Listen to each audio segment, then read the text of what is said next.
Everybody, and like Whiteout Survival, I'm fixing to have my fair share of weather-related wind today. So, as you all know, the second anniversary for Whiteout Survival is going to be starting tomorrow.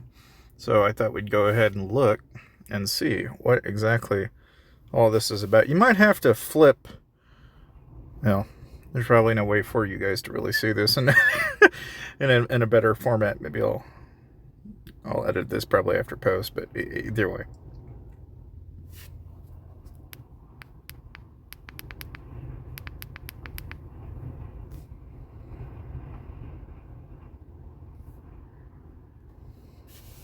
Huh. I got a turkey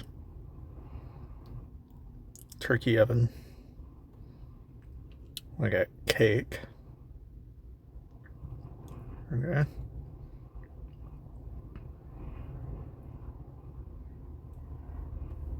And okay. Oh, wait, what?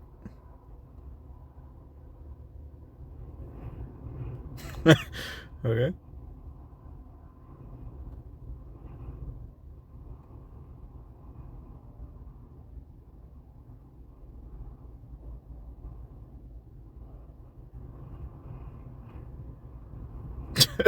Okay.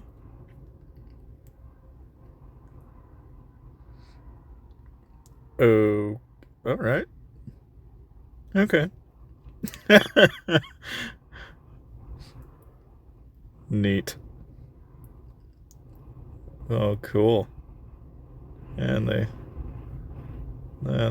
was pretty, okay, all right.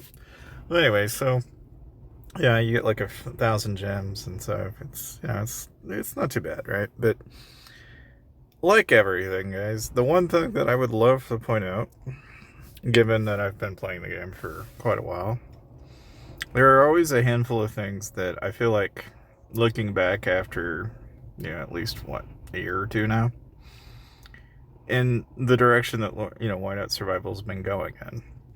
I know that there's constantly questions, and I wanted to go ahead and kind of showcase what happened not that long ago.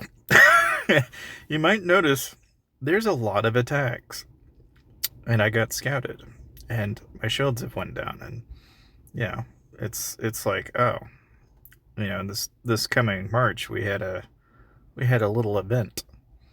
So right out of the gate, I got hit, lost 139k, 255 wounded, 700,000 lightly injured, and this guy only loses 74k, right?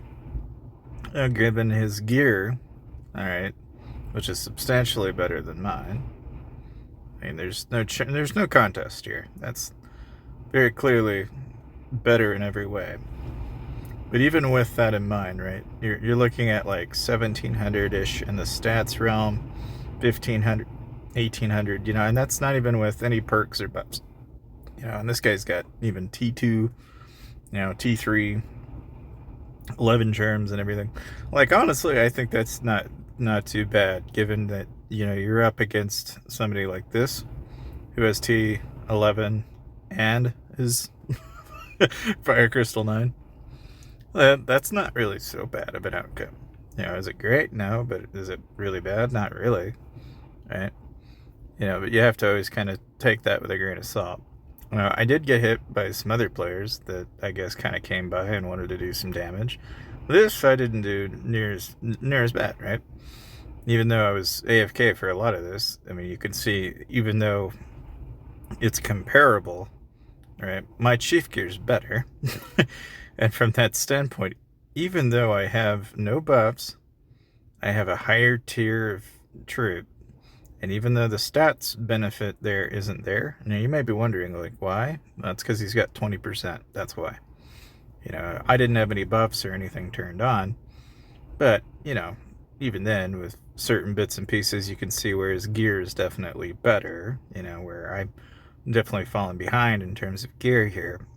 But even with that, it stood up to a solo.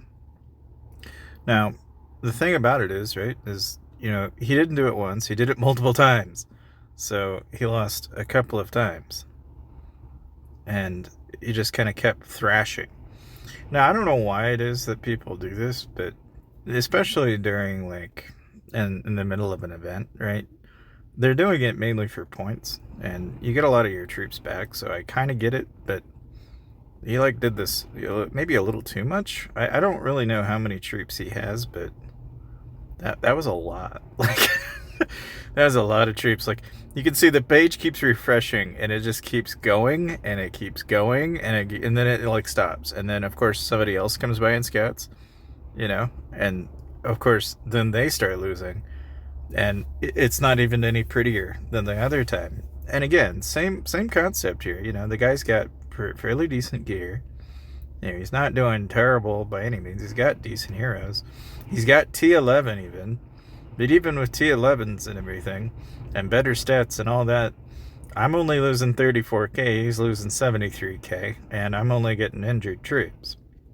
You may be thinking, okay, now this is where everything clearly has to fall apart, right? Because he's going to hit you again. Well, he hits me again, I lose 50k, he loses 73k. And again, it's not far off. And so you start to see kind of a trend here. It's like, oh, okay. I only have 384,000 infantry, but I have 800,000 or so lancers and 700,000 or so marksmen here, right? So he's trying to solo into it, and it's not going to happen very easily. So he tries again, but this time you'll notice I have 0 losses. The reason why is because at this point I was online and I decided to heal.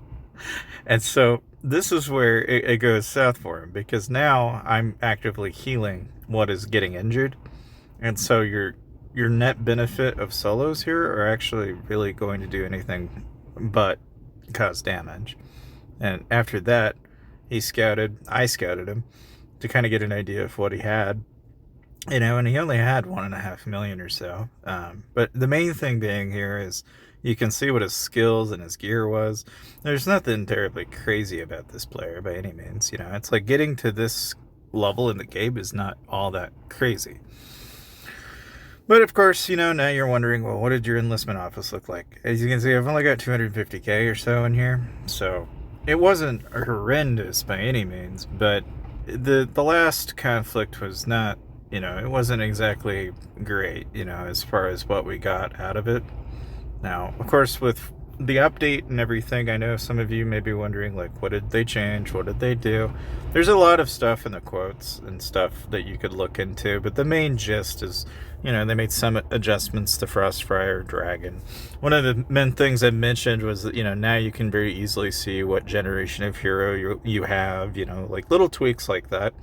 But, it's just in general, guys, always bear in mind that regardless of whether you're playing Whiteout Survival for, like, the entertainment value of it, or if you're going to play free to play, or, you want to spend and heavily invest into the game, what I will tell you is that what tends to pay dividends in the long term is to work on your core research, and then also pay very, very close attention to the fact that most people will ignore the fact that if they don't work on their heroes, especially if they don't go in here and, like, so for example, like, just in that fight alone, I could see where, okay, I need to level this stuff up. Now, you can level these, but if you do, just make sure you're doing it during an event, because otherwise you won't really gain anything, which is kind of silly. I mean, you don't want to waste. So, like, right now I can look at it and see, if I use hero shards, if I use speed ups, or if I raid trucks, if I use fire crystals, I'll get points, right? And so that's when it makes sense. But if we're not getting any points for upgrades, then don't bother. In any case, I just thought I'd go ahead and show you some of the battles that I had. And obviously, I'm not launching attacks at people anymore. Now I just take attacks from people these days. But I just thought I'd kind of give you an idea of what it looks like to be the defender in this game, because I don't think a lot of people know what it looks like to take solos. And if anything, don't ever take rallies. I mean, rallies in this game are horrendous, but if you can take solos, you actually absolutely will find yourself on the winning side of that in Whiteout Survival. That's one of the things about late game that a lot of people, I think, kind of blow off, but there is a path to where you can kind of not really trapped so much as you can hold your own, just from the standpoint of, you know, having a core stat of research that's solid and having decent hero gear. And again, that's why what I do in the events, especially in the shop right now, I do nothing but go in here and pick up, you know, basically experience tokens. I'm grabbing anything or everything. Like here, for example, I'll go ahead and pick up polishing solutions or alloys. And that's why I've got a stupid amount of them, because I'm stacking them. Now, I could grab some design plans, and I am at that point where I need design plans, so we'll go ahead and pick up design plans and alloys this time, and then we'll grab a couple of polishing solutions. I'm not quite where I feel like I need solutions just yet, but we're getting there. The main thing is I'm going after enhancement XP components as much as possible. As far as the state of power sunfire tokens are concerned, I still use those strictly for fire crystals. I mean, I could probably start using them for designs and also guides, because I've got extras, so we might as well go ahead and do it. But normally, if I don't have enough, that's really what I'm doing. And then in here, I'll pick up enhancement exponents. I've been picking them up from Labyrinth every day, and I don't really bother with the others, but I would probably pick up the gear chests just because it's probably not exactly a harmful thing to do by any means. But anyway, the main gist, though, is with all of that in mind, you just want to continuously work on the gear of your heroes and bring those up. You will notice I do have Edith, and I'm working on getting the number of mythic shards up. I've got to get back up to 600 or so before I can really start getting crazy with the next investments in the heroes. So I'm just kind of starting to slowly but surely build these up, and then I'm also gathering every day to make sure I've got a really healthy amount of resources, trying to balance out the amount of iron I have and ore, because those are the one resource that I don't really have a lot of, but these are things that are really handy to have. And of course, obviously having to gather also helps the enlistment office so you can get troops faster. In any case, thank you guys for watching, and I'll see you guys next time.